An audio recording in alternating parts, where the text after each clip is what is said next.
Setelah turunnya Nabi Adam alaihissalam dan Siti Hawa ke bumi, sejarah manusia dimulai dengan kehidupan yang penuh cobaan sekaligus keberkahan. Keduanya adalah manusia pertama yang Allah ciptakan, kemudian menjadi induk bagi seluruh keturunan yang akan memenuhi permukaan bumi. Dari rahim Hawa lahirlah anak-anak kembar dalam jumlah banyak, sebagian laki-laki dan sebagian perempuan, yang kemudian menikah silang sesuai ketentuan Allah pada masa itu agar garis keturunan manusia dapat terus berlanjut. Masa-masa awal kehidupan manusia ditandai dengan kesederhanaan. Mereka tinggal di lembah-lembah subur, di pinggiran sungai yang mengalir jernih, serta di padang-padang luas yang dikelilingi pepohonan rimbun. Tanah masih perawan, penuh kesuburan, belum disentuh oleh kerakusan tangan-tangan manusia. Setiap keluarga membangun tempat tinggal dari bahan-bahan alam, batang kayu, dedaunan, dan tanah liat. Hewan-hewan jinak berkeliaran bebas, tidak takut dengan manusia karena hubungan harmonis masih terjaga. Di tengah kehidupan damai itu, lahirlah generasi pertama keturunan Adam yang menunjukkan keragaman luar biasa. Ada yang berkulit terang, ada yang berkulit gelap, ada yang berambut lurus, ada yang berambut keriting. Tinggi badan mereka pun tidak sama. Ada yang bertubuh sedang, ada pula yang tumbuh lebih besar dari saudara-saudaranya. Perbedaan ini tidak dianggap ganjil, melainkan diterima sebagai bagian dari ketentuan Sang Pencipta. Namun, dari sekian banyak anak dan cucu Nabi Adam, beberapa di antaranya memiliki postur tubuh yang benar-benar mencengangkan. Mereka tumbuh sangat tinggi, lebih besar dibanding saudara lain yang lahir di generasi yang sama. Kaki-kaki mereka panjang, bahu mereka lebar, dan telapak tangan mereka seolah mampu menggenggam batu besar dengan mudah. Di hadapan orang lain, sosok ini tampak seperti raksasa. Kabar mengenai pertumbuhan yang luar biasa itu menyebar dengan cepat di antara keluarga besar Adam. Saudara-saudara mereka merasa kagum, sekaligus heran. Tidak sedikit yang bertanya-tanya, mengapa ada keturunan manusia yang tumbuh sebesar itu? Apakah ini tanda kekuatan, atau justru ujian? Sebagian menaruh rasa hormat, menganggapnya sebagai bukti keagungan Allah yang menciptakan manusia dengan rupa berbeda-beda. Tetapi ada pula yang merasa takut, khawatir ukuran tubuh yang demikian besar suatu hari bisa menjadi ancaman. Di saat manusia masih sedikit dan hidup dalam lingkaran keluarga yang saling mengenal, perbedaan fisik yang mencolok menjadi bahan pembicaraan panjang. Mereka yang berpostur besar sering diperhatikan, dipandang dari jauh, bahkan menjadi pusat rasa penasaran. Anak-anak kecil berlari mendekat untuk melihat, lalu bersembunyi di balik punggung ibunya karena takut dengan tubuh menjulang tinggi. Kaum wanita berbisik, kagum sekaligus cemas. Sedangkan kaum pria sering menguji kekuatan mereka, sekadar untuk mengetahui sejauh mana tenaga yang tersembunyi di balik tubuh raksasa itu. Namun, meskipun mereka tampak berbeda, keturunan besar itu tetaplah cucu-cucu Nabi Adam, bagian dari keluarga yang membawa amanah. Sejak awal, Nabi Adam selalu menanamkan dalam hati anak-anaknya bahwa manusia tidak boleh saling membeda-bedakan berdasarkan rupa, warna, atau ukuran tubuh. Yang membedakan hanyalah takwa. Pesan itu selalu diulang, agar keturunan yang lahir memahami bahwa semua perbedaan adalah bagian dari ketentuan Allah, bukan alasan untuk saling merendahkan. Perbedaan bentuk tubuh itu perlahan membentuk kisah baru dalam sejarah awal manusia. Sosok-sosok besar itu mulai dianggap sebagai pelindung, penjaga, dan penolong ketika keluarga Adam menghadapi ancaman dari binatang buas.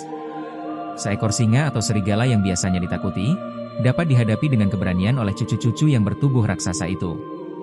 Sekali ayunan tangan, hewan buas pun bisa dibuat lari tunggang langgang. Keberanian ini menumbuhkan rasa aman bagi saudara-saudaranya. Namun, di balik kekaguman itu, tersimpan juga kegelisahan. Ada bisikan di hati sebagian orang bahwa ukuran tubuh yang terlalu besar bisa membawa masalah di masa depan. Mereka khawatir jika kekuatan yang dahsyat itu tidak dikendalikan dengan hati yang bersih, bisa berubah menjadi bencana. Oleh sebab itu, Nabi Adam selalu memberi nasihat khusus kepada cucu-cucu berpostur raksasa agar mereka menjaga hati, tidak sombong, dan selalu menundukkan diri kepada Sang Pencipta. Seiring waktu, kisah mengenai cucu-cucu raksasa itu menyebar hingga ke generasi berikutnya. Mereka menjadi simbol kebesaran fisik sekaligus ujian jiwa. Sebagian orang memandang mereka sebagai anugerah, sebagian lain tetap diliputi rasa takut. Namun satu hal pasti, keberadaan mereka menandai awal perjalanan panjang sejarah manusia yang tidak hanya diwarnai oleh kesamaan, tetapi juga perbedaan yang luar biasa. Seiring berjalannya waktu, salah seorang cucu Nabi Adam menunjukkan perkembangan fisik yang sangat berbeda dari saudara-saudara lain. Pada awalnya, ia tampak sama dengan bayi-bayi lain yang lahir dari rahim ibunya. Namun, memasuki usia kanak-kanak, pertumbuhannya jauh melampaui anak-anak sebayanya. Lengan yang lebih panjang, kaki yang kokoh, serta badan yang terus meninggi membuatnya menonjol di tengah keluarganya. Setiap tahun, selisih tinggi badannya semakin jelas. Saat teman-temannya masih belajar berjalan, ia sudah melangkah dengan cepat, bahkan berlari menembus hutan. Ketika yang lain baru bisa mengangkat batu kecil, ia sudah mengangkat bongkahan besar seolah-olah hanya memindahkan kayu ringan. Kekuatan yang tumbuh bersamaan dengan ukuran tubuhnya membuat orang-orang tertegun. Perbedaan itu kian terasa ketika ia memasuki masa remaja. Tubuhnya menjulang bak pohon tinggi yang berdiri di tengah padang luas. Suaranya berat, menggema ke sekeliling, seakan berasal dari dada yang besar dan paru-paru yang lapang. Jejak kakinya meninggalkan bekas dalam tanah lunak, begitu dalam sehingga anak-anak kecil suka menaruh bunga atau ranting di dalamnya. Fenomena itu menjadi perbincangan yang tak pernah usai di antara keluarga besar keturunan Adam. Sebagian besar memandangnya sebagai keajaiban. Mereka melihat kebesaran Allah melalui sosoknya yang luar biasa. Ada yang berkata, "Lihatlah, betapa Tuhan menunjukkan tanda-tanda kuasa-Nya. Dia menciptakan manusia dalam berbagai rupa, dan cucu ini adalah bukti nyata." Namun, tidak sedikit pula yang menyimpan kegelisahan. Rasa takut muncul di hati mereka, seolah-olah ukuran tubuh yang terlalu besar bisa membawa malapetaka suatu saat nanti. Walaupun tubuhnya berbeda, sifatnya tetap lembut. Ia lebih senang bermain bersama adik-adiknya, meski gerakannya kadang membuat mereka kewalahan. Ketika menggandeng tangan saudaranya, jemarinya terasa seperti batang kayu. Tetapi ia selalu berhati-hati agar tidak menyakiti. Dari sikap penuh kasih itu, orang-orang belajar bahwa di balik postur menakutkan, ia memiliki hati yang lembut. Setiap pagi, ia sering membantu keluarganya mengambil air dari sungai. Dengan satu wadah besar yang ia pikul di pundaknya, ia dapat membawa pasokan air cukup untuk banyak rumah. Sementara orang lain harus bolak-balik berkali-kali, ia hanya perlu sekali jalan.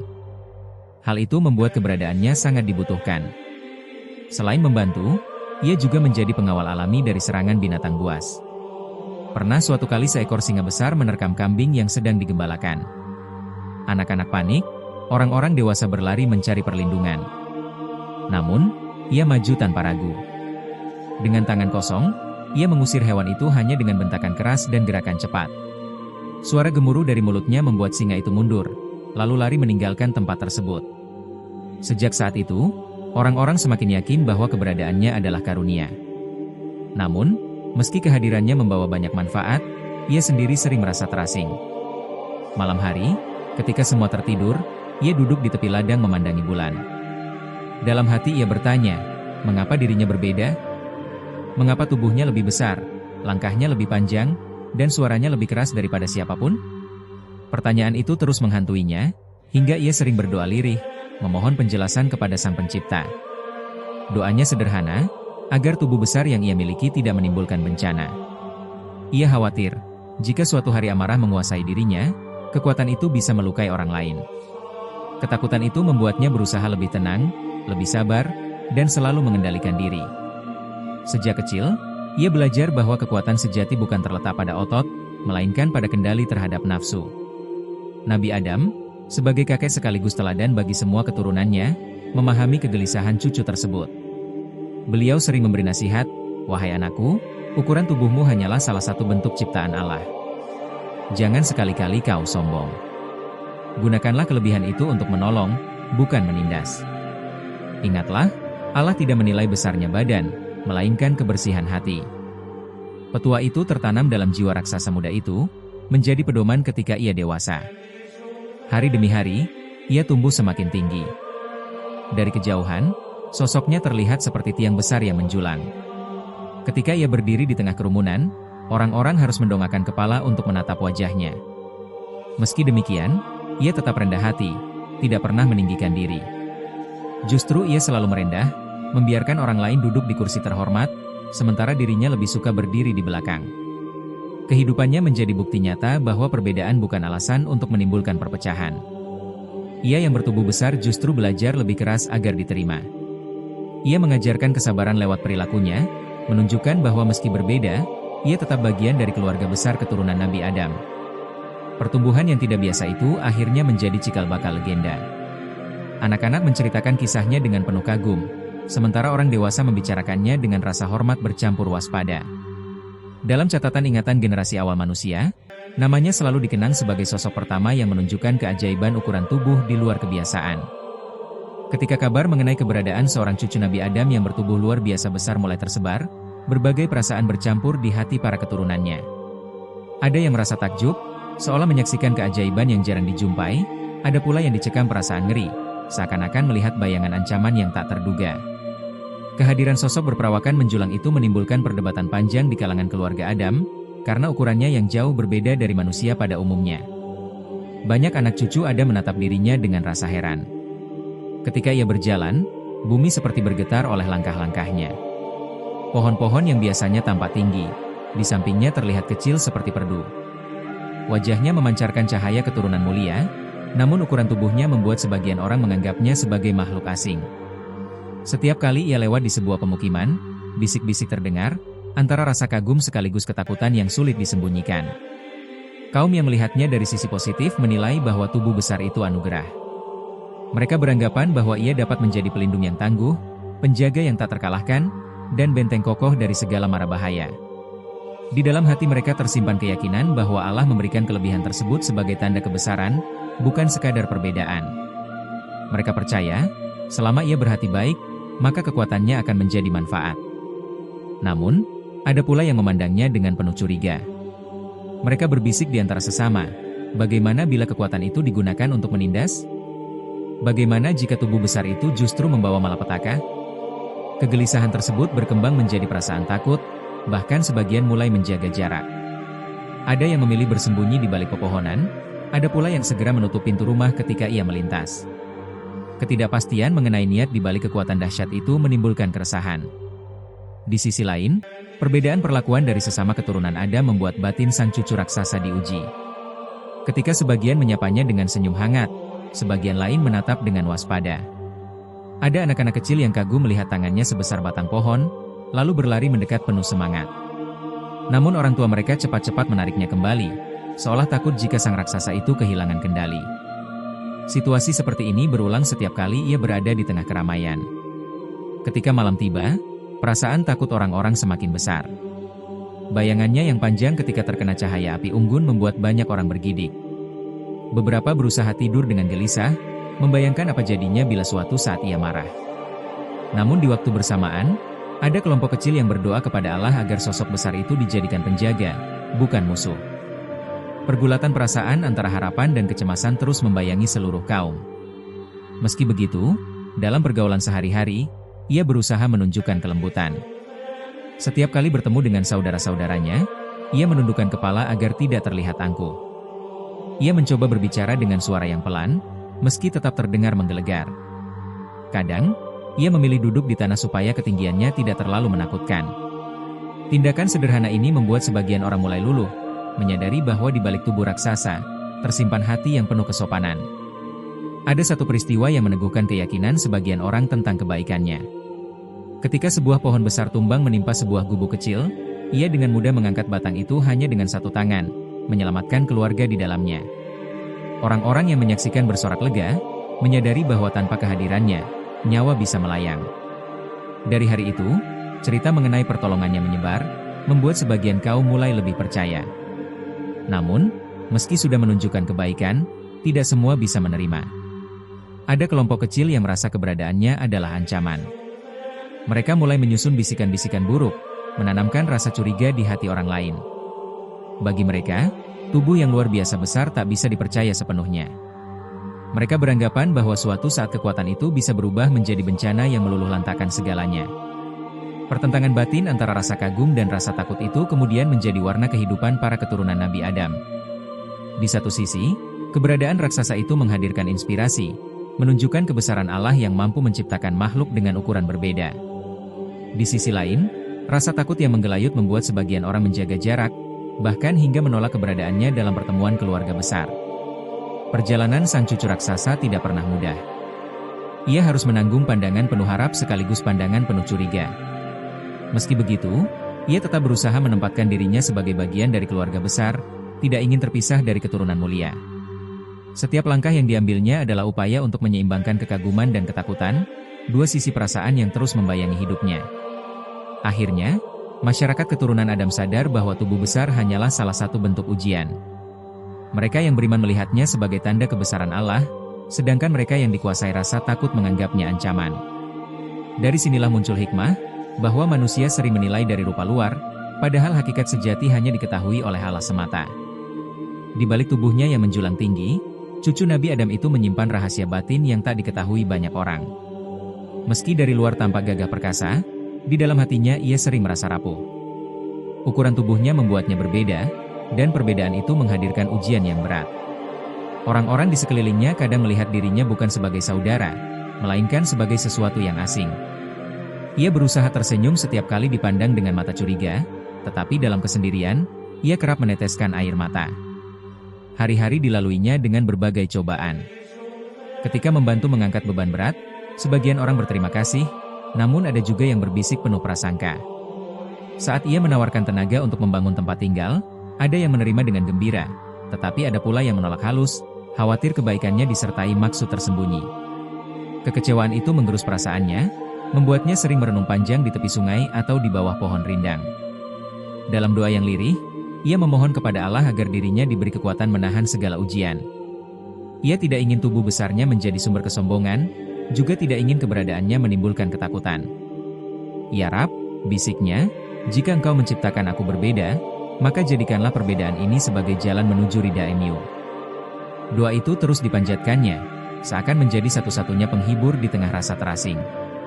Ujian terbesar baginya bukanlah beban fisik, melainkan luka hati akibat penolakan dari saudara sendiri. Ia mencintai keluarganya, tetapi tidak semua membalas kasih itu. Ada yang menjauh, bahkan ada yang menuduh dirinya sebagai pertanda buruk. Tuduhan-tuduhan itu bagaikan duri yang menusuk jiwa. Namun ia memilih diam, menahan amarah, karena sadar bahwa membalas dengan kebencian hanya akan memperbesar jarak. Suatu ketika, datanglah kesempatan baginya untuk menunjukkan siapa dirinya sesungguhnya. Sebuah badai melanda perkampungan. Angin kencang merobohkan rumah-rumah, hujan deras mengguyur ladang, dan banyak orang terjebak dalam reruntuhan. Tanpa ragu, ia maju menolong. Dengan tangan besarnya, ia mengangkat batang pohon yang menimpa atap, menggendong anak-anak yang ketakutan, dan menuntun orang tua ke tempat aman. Jeritan panik berubah menjadi seruan syukur ketika mereka sadar bahwa raksasa itu adalah penyelamat. Namun meski jasanya begitu besar, tetap ada sebagian kecil yang menolak bersyukur. Mereka berbisik bahwa semua itu hanyalah cara untuk menunjukkan kekuatan, seakan-akan ia sedang mencari pengakuan. Tuduhan semacam itu kembali melukai hatinya. Ia menatap langit malam dengan air mata, bertanya dalam hati, mengapa kebaikan harus dicurigai? Di titik inilah ia diuji untuk memilih antara menyerah pada kesedihan atau terus sabar. Ia akhirnya memilih jalan kesabaran. Ia yakin bahwa Allah lah yang mengetahui niat di balik setiap perbuatannya. Ia belajar bahwa tidak semua orang akan memahami, tidak semua hati akan menerima, tetapi kesungguhan dalam berbuat baik akan selalu dicatat oleh Sang Pencipta. Dalam perjalanan hidupnya, ia menemukan hikmah besar. Tubuh raksasa hanyalah wadah, sedangkan isi jiwa lebih penting. Orang mungkin menilai berdasarkan ukuran, namun Allah menilai ketulusan. Kesadaran ini membuatnya semakin ikhlas. Ia tetap membantu siapapun yang membutuhkan, meski tidak semua memberi penghargaan. Pada akhirnya, ujian hatinya melahirkan kekuatan baru. Ia tidak lagi mengukur dirinya dari pandangan manusia, melainkan dari ridha Allah. Ia memahami bahwa menjadi berbeda bukan kutukan, melainkan titipan yang harus dijaga. Dari situlah ia menjadi teladan, bahwa kelembutan bisa bersemayam dalam tubuh sebesar apapun, dan kesabaran mampu mengalahkan segala keraguan. Hidupnya menjadi kisah tentang keteguhan jiwa menghadapi ujian. Meski tubuhnya besar bak gunung, hatinya tetap tunduk pada Sang Pencipta. Dan dari sanalah orang-orang akhirnya belajar, bahwa ujian terberat seorang raksasa bukanlah melawan musuh dari luar, melainkan menjaga hatinya sendiri agar tetap bersih. Seiring waktu, keturunan Nabi Adam terus bertambah dan menyebar. Di antara mereka ada golongan yang memilih jalan kebenaran, hidup dalam harmoni, menegakkan doa, dan menjaga amanah ilahi.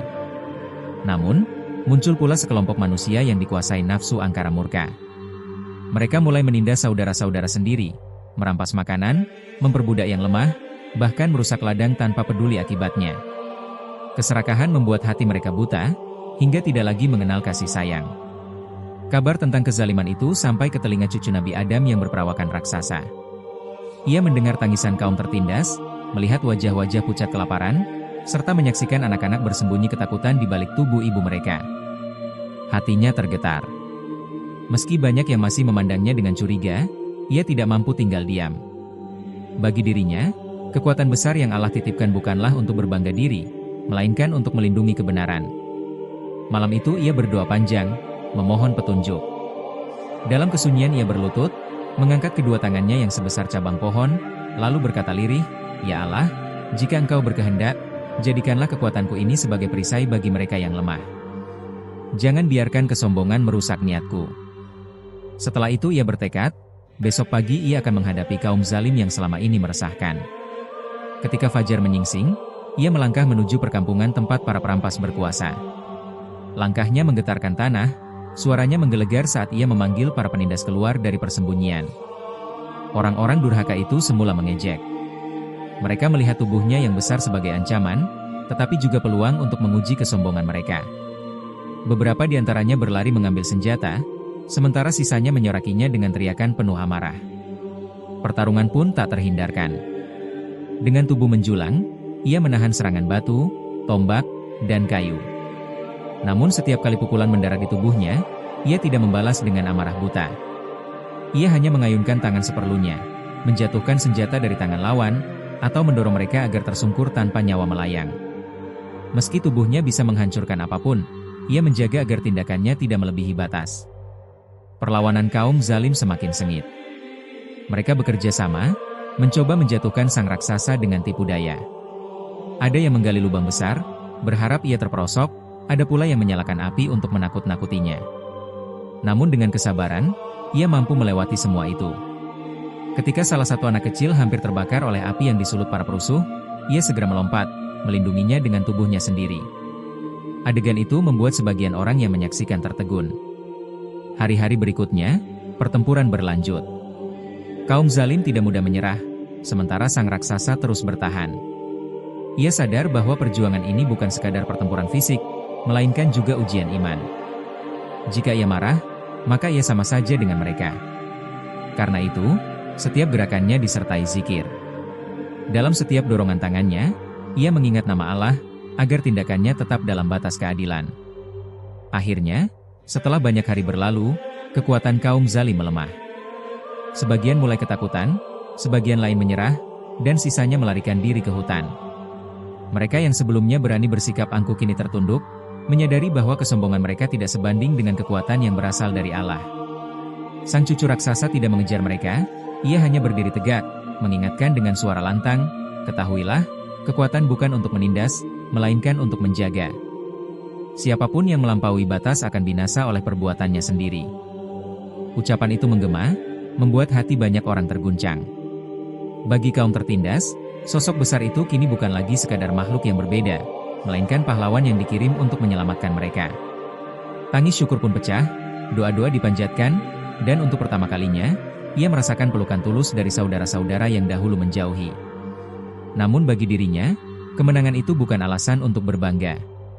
Ia tetap menunduk rendah, menyadari bahwa semua yang terjadi hanyalah karena izin Allah. Tanpa pertolongannya, mustahil ia bisa menaklukkan kezaliman. Malam itu, di bawah cahaya bulan, ia kembali meneteskan air mata.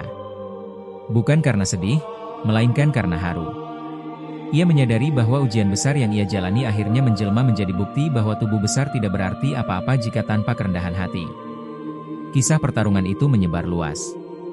Generasi berikutnya menceritakan kembali bagaimana seorang cucu Nabi Adam bertubuh raksasa berjuang melawan kesewenang-wenangan.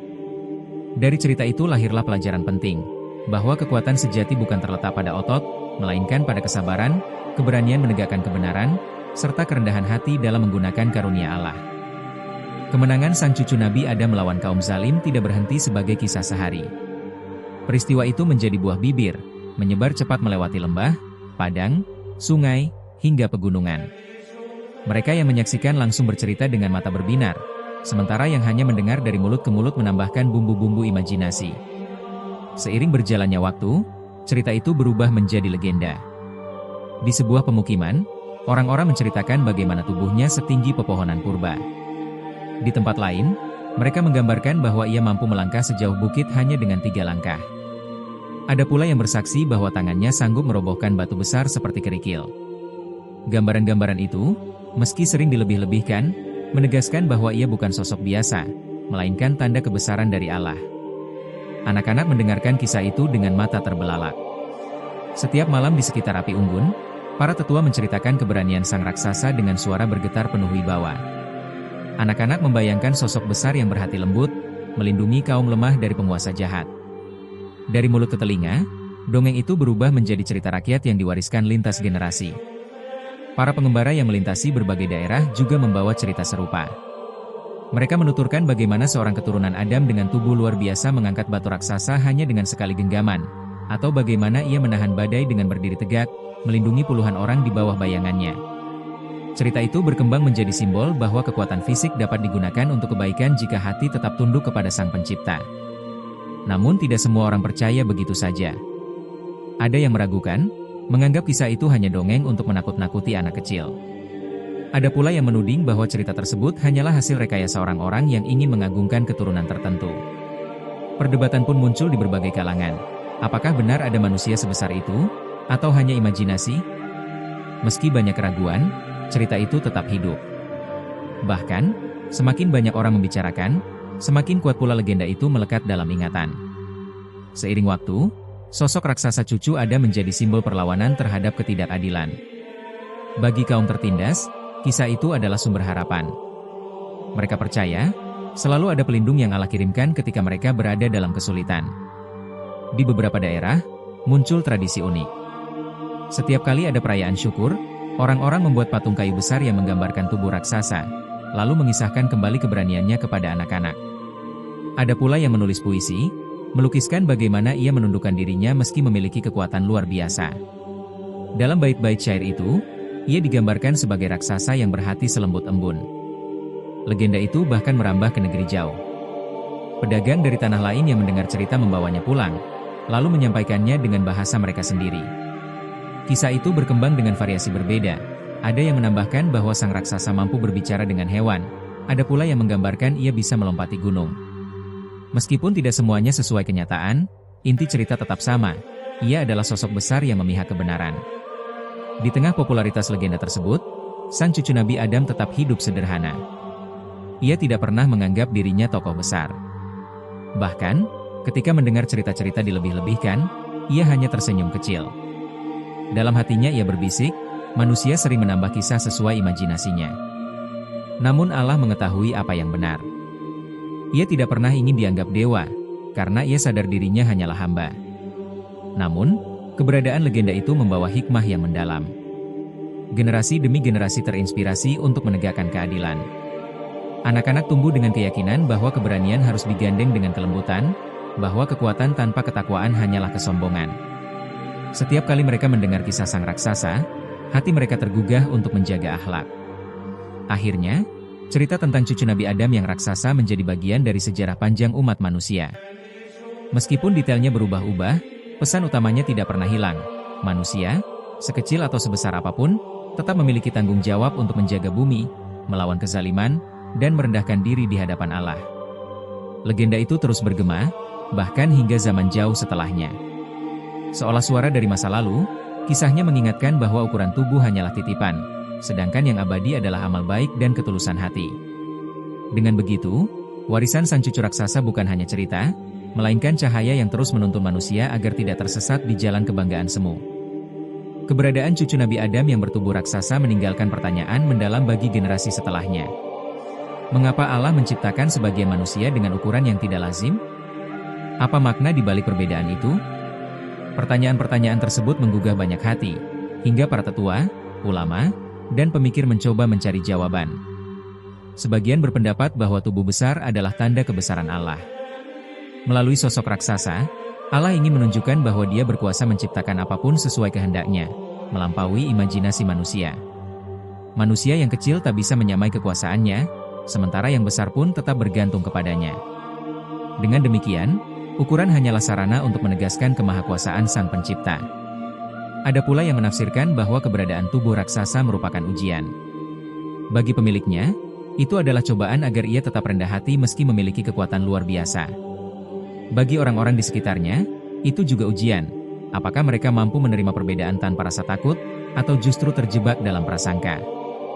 Hikmah dari sini jelas, ukuran tubuh tidak menentukan kemuliaan, melainkan sikap hati. Seiring berkembangnya cerita, banyak orang mulai memahami bahwa nilai sejati manusia bukan diukur dari tinggi badan, besar tangan, ataupun panjang langkah. Semua itu fana. Yang abadi hanyalah amal kebajikan. Seseorang dengan tubuh kecil bisa memiliki jiwa sebesar langit, sementara yang bertubuh raksasa bisa saja hancur oleh kesombongan jika tidak menjaga hati. Dalam berbagai pertemuan keluarga keturunan Adam, sering diceritakan kembali kisah raksasa yang berhati lembut itu. Para tetua menjelaskan kepada anak-anak, lihatlah, meski tubuhnya besar, ia tidak pernah menyakiti. Ia memilih menjadi pelindung, bukan penindas. Itulah bukti bahwa kemuliaan bukan pada kekuatan fisik, melainkan pada pilihan yang diambil. Anak-anak mendengarkan dengan takzim, belajar bahwa tubuh hanyalah pakaian sementara. Dari cerita tersebut lahirlah banyak pepatah. Ada yang berkata, jangan menilai manusia dari tinggi badannya, nilai dia dari kebaikannya. Ada pula yang mengingatkan, yang besar belum tentu mulia, yang kecil belum tentu hina. Pepatah-pepatah itu diwariskan turun-temurun, menjadi pedoman moral yang membentuk peradaban awal.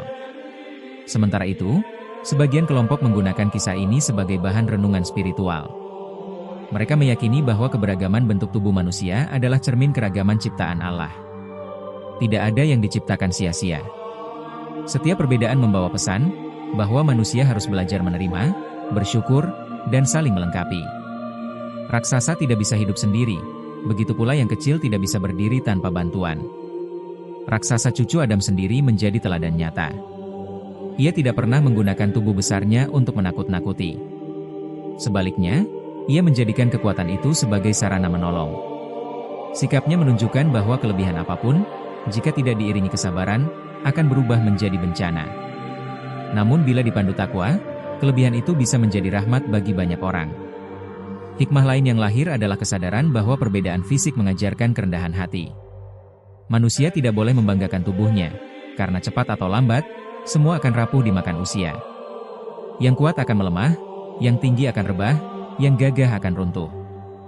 Hanya amal saleh yang akan tetap hidup, bahkan setelah jasad kembali ke tanah. Para ulama awal sering mengajarkan kepada murid-muridnya, ingatlah cucu Adam yang raksasa. Ia besar jasadnya, tetapi lebih besar kesabarannya. Ia tinggi tubuhnya, tetapi lebih tinggi keimanannya. Belajarlah darinya, agar engkau tidak silau oleh rupa, melainkan mencari cahaya dalam jiwa. Nasihat itu menjadi pengingat agar manusia tidak terjebak dalam kebanggaan semu. Pada akhirnya, kisah ini menjadi cermin bagi setiap generasi. Ada yang terlahir dengan tubuh kuat, ada yang ringkih. Ada yang memiliki suara lantang, ada pula yang lirih. Semua itu bukan alasan untuk saling merendahkan, melainkan kesempatan untuk saling melengkapi. Hikmah terbesar yang diwariskan cucu Adam bertubuh raksasa adalah bahwa setiap perbedaan adalah amanah, bukan alasan untuk merasa lebih tinggi. Ketika cerita ini disampaikan dari satu generasi ke generasi lain, orang-orang mulai menyadari bahwa hikmah terbesar bukan pada ukuran tubuh, melainkan pada ukuran iman. Tubuh raksasa bisa roboh, tetapi hati yang ikhlas akan tetap tegak sampai akhirat. Dari sanalah muncul pemahaman bahwa ukuran sejati manusia tidak bisa dilihat oleh mata, melainkan hanya bisa ditimbang oleh Allah. Seiring berjalannya zaman, cerita mengenai cucu Nabi Adam yang bertubuh raksasa tidak pernah benar-benar hilang. Ia diceritakan dari satu perapian keluarga ke perapian lain, dari satu majelis ilmu ke majelis berikutnya. Generasi demi generasi mendengarkan kisah itu, lalu menanamkannya dalam ingatan, menjadikannya pedoman untuk memahami hakikat kehidupan. Orang-orang tua selalu menekankan bahwa kisah tersebut bukan sekadar dongeng tentang ukuran tubuh luar biasa. Lebih dari itu, ia merupakan pesan mendalam mengenai amanah, tanggung jawab, dan ketundukan makhluk kepada pencipta. Tubuh besar hanyalah simbol. Yang terpenting adalah bagaimana manusia menggunakan anugerah untuk berbuat kebajikan. Anak-anak yang tumbuh mendengar kisah ini sering terinspirasi untuk menjadi pribadi tangguh. Mereka belajar bahwa memiliki kelebihan, baik berupa kekuatan, kecerdasan, maupun kedudukan, harus diiringi dengan sikap rendah hati. Sebaliknya, mereka yang merasa lemah pun menemukan penghiburan. Ternyata bukan bentuk lahiriah yang menentukan kemuliaan, melainkan ketulusan hati dan perilaku. Dalam masyarakat awal, kisah ini dijadikan dasar pendidikan moral. Guru-guru di tempat belajar sederhana menjelaskan bahwa setiap orang memiliki ujian berbeda. Ada yang diuji dengan kekuatan, Ada yang diuji dengan kelemahan. Ada yang diuji dengan kekayaan, ada yang diuji dengan kekurangan. Namun, seluruhnya tetap bermuara pada satu hal, bagaimana manusia memilih jalan lurus. Lebih jauh, kisah ini melahirkan nilai sosial yang penting. Ketika ada seseorang dengan kondisi berbeda, baik secara fisik maupun kemampuan, masyarakat belajar untuk tidak mengucilkannya. Mereka teringat cucu Adam yang bertubuh raksasa, namun berhati lembut, sehingga perbedaan dipandang sebagai kekayaan, bukan ancaman. Tradisi menceritakan kisah ini juga menguatkan kebersamaan. Di malam tertentu, keluarga besar akan berkumpul, menyalakan api unggun, lalu orang tertua mulai bertutur. Anak-anak duduk mengelilingi, mendengarkan dengan mata berbinar. Mereka merasakan getaran nilai yang tersimpan di balik kata-kata. Dari situlah terjalin ikatan antar generasi yang kuat, membentuk identitas kolektif. Dalam catatan para ulama awal, kisah ini sering dipakai sebagai bahan khutbah atau nasihat. Mereka menjelaskan bahwa kisah cucu Adam yang raksasa hanyalah gambaran untuk membuka mata manusia tentang makna sejati keberadaan. Ia bukan hanya kisah unik, melainkan sarana untuk menanamkan nilai-nilai iman, tawakal, dan persaudaraan. Ketika masyarakat berkembang, warisan cerita ini pun menemukan bentuk baru. Para penulis menuliskannya dalam lembaran, para penyair menyusunnya dalam bait indah, bahkan para seniman melukiskannya dalam gambar simbolis. Semua dilakukan agar pesan abadi tidak sirna ditelan waktu. Dengan begitu, kisah raksasa cucu Adam terus hidup, menembus batas ruang dan waktu. Dalam tradisi lisan, pesan utama yang selalu ditegaskan ialah bahwa kekuatan terbesar bukan terletak pada otot, melainkan pada jiwa. Raksasa itu kuat fisik, tetapi lebih kuat lagi pengendalian dirinya. Ia mampu menahan amarah, menolak kesombongan, serta memilih jalan kasih sayang. Dari sinilah orang-orang belajar bahwa musuh terberat manusia bukanlah lawan di luar, melainkan hawa nafsu dalam diri. Lebih dalam lagi, kisah ini menjadi pengingat bahwa segala sesuatu diciptakan dengan tujuan. Tidak ada yang sia-sia. Ukuran tubuh, warna kulit, atau perbedaan lainnya hanyalah bagian dari rencana ilahi.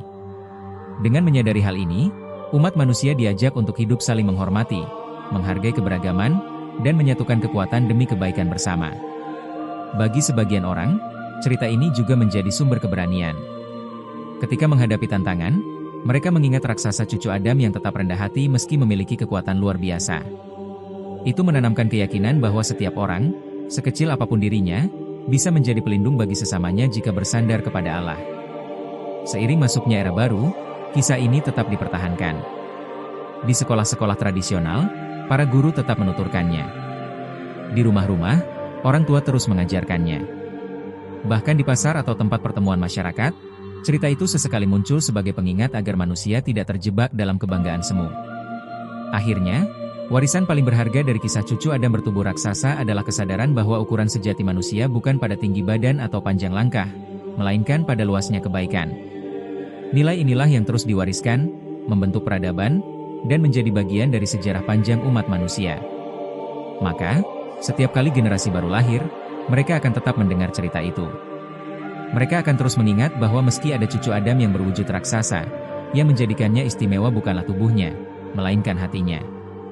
Dengan begitu, pesan itu akan abadi. Tubuh bisa rapuh, kekuatan bisa sirna, tetapi amal kebajikan akan tetap hidup, melintasi batas usia, melampaui dunia, dan menemani manusia hingga hari perhitungan.